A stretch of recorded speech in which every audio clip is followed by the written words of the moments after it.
Is the US talking to China about a deal on trade or not? Last week, Donald Trump suggested that he had been in touch with Chinese leader Xi Jinping. I spoke to him numerous times.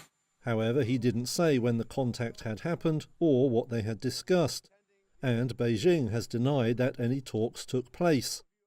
Over the weekend, Treasury Secretary Scott Bessent was then asked whether talks were underway. In an interview on ABC, he said, "I don't know if President Trump has spoken with President Xi. I know they have a very good relationship and a lot of respect for each other."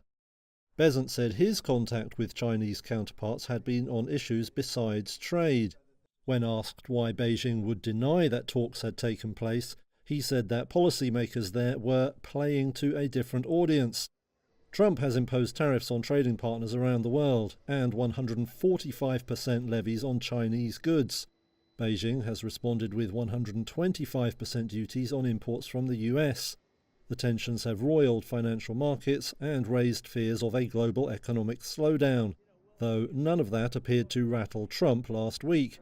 We'll just set the tariff and we'll be reasonable, very reasonable, and that'll be the end. It's the deal.